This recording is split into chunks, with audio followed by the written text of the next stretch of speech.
What a crazy year 2023 was for games. I honestly can't think of many other years where there has been so many high quality ones, which has made picking the game of the year a monumentally difficult task. At least 5 of them arguably deserve the spot.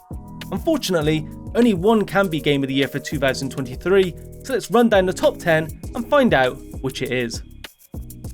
Kicking off at number 10 is a game that I think most of us gave up on seeing the light of day, so it was quite the surprise we not only eventually saw it release, but that it turned out to be pretty damn good. Dead Island 2 changed developer hands several times over the years, but what we got is a shockingly polished, fantastic looking game with one of the best dismemberment systems I've seen in probably any other zombie game. In fact, in comparison to last year's Dying Light 2, I think it's significantly better. The only real negative is that the ending just sort of comes to a sudden stop out of nowhere, which slightly hampers what is an incredibly fun game otherwise. That aside though, Dead Island 2 is a great experience I recommend. Coming in at number 9 is The Finals, a live service game that is one of the most promising ones I've seen in recent years. It's essentially a bit of a mix of Apex Legends style of gameplay, Battlefield Bad Company 2's destruction, and the visual style of Mirror's Edge. It's a great combination that I'm finding pretty addictive. The only other live service game that's held my attention like this is Apex, which, for all its faults, has some of the best gunplay in any game ever. Of course, with any live service game, its long-term success isn't clear at this point. In 6 months from now it could be dead or better than ever, but so far it's demonstrated a lot of potential and I hope the developers Embark Studios capitalise on it. And number 8 is Star Wars Jedi Survivor. The first game, Fallen Order, is probably my favourite Star Wars game, and the sequel absolutely delivers. You now have a wealth of combat styles to change how you approach fights, customization for Cal has been infinitely improved, and the environments are much more detailed with a wider range of enemies to encounter. Sure, there were some pretty big performance issues at launch, but these seem to have been ironed out now. Quality mode is still a bit too choppy for my liking, but performance mode is a pretty smooth experience. With Cal no longer a Padawan but a fully fledged Jedi Knight, I was surprised just how well it's reflected in the gameplay. Right from the beginning, you feel like a much more competent and deadly fighter than you ever do in Fallen Order. And number 7 is Final Fantasy XVI. This is an interesting game because in many ways it nails so many aspects, from its jaw-dropping visuals, its impressive set-piece boss fights, to its soundtrack, which is one of my favourites from any game ever. The initial few hours are just a pure joy to play. The story's opening is perfect in my opinion. Unfortunately, there are a couple of things that stop it from being in the top 3, the lack of in-depth RPG mechanics you expect from a Final Fantasy title, and how the story eventually becomes a little too cliché. That said, this was my second most played game of 2023. Despite those flaws, I massively enjoyed it and feel what it gets right overshadows what it gets wrong.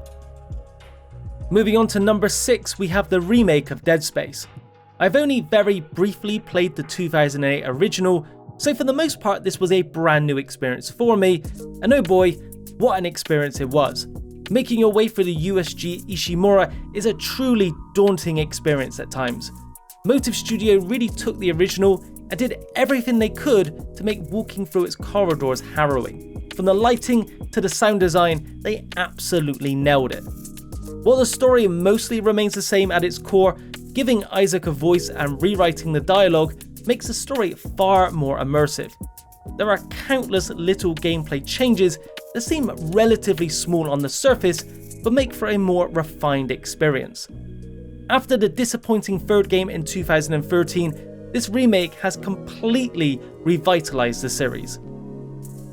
And number 5 is Zelda Tears of the Kingdom. I'm sure some of you will be surprised that it's not higher on the list, but I was a little torn on this entry. On one hand, it builds upon the really successful Breath of the Wild formula with more traditional dungeons and a new Ultra Hand mechanic that unleashes the community's imagination to great effect. However, honestly, I'm not super into the Breath of the Wild formula and would love to see them return to the formula of the Wind Waker, which to this day I still think is the absolute pinnacle of the series. Objectively, Tears of the Kingdom is a great game well deserving of the top 10, and while I absolutely enjoyed the experience, I couldn't quite connect with it as much as I wanted to. At number 4 we have Spider-Man 2. I've always been a massive fan of Insomniac games. They rarely ever miss the mark, and they produce some of the best looking games around. Spider-Man 2 is one of those sequels where they've managed to raise the high bar they set even higher. The visuals are extremely impressive, the world is bigger, the web slinging is faster, the combat is tighter than ever, and side missions are thankfully more varied.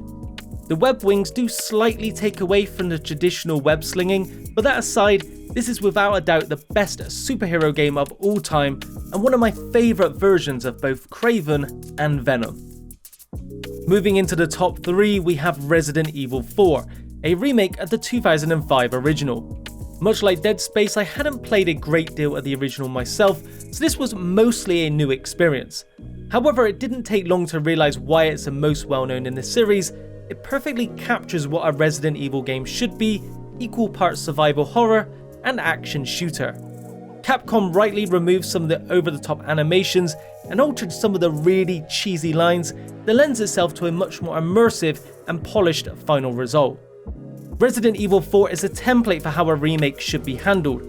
So much care was clearly put into keeping what made the original so beloved, while making the necessary changes to bring it up to the standards of the modern day, and they succeeded on all fronts. Taking spot number 2 is Alan Wake 2. In truth, I didn't like the first game that much. I didn't hate it, but I certainly wasn't part of the crowd that was begging for a sequel. My interest peaked, however, when Remedy switched from action-adventure to survival horror for the sequel, which was absolutely the right call. Alan Wake 2 is masterfully created, is a visual spectacle with incredibly tense psychological horror moments. Some people may find it too slow at times, but it was the moments where I wasn't in combat that were often the most enjoyable, from piecing together clues to just exploring the environments. The new character Saga is a surprisingly great addition whose story intertwines with Alan Wake's in interesting ways. The game may not be selling that well, but it absolutely deserves to be.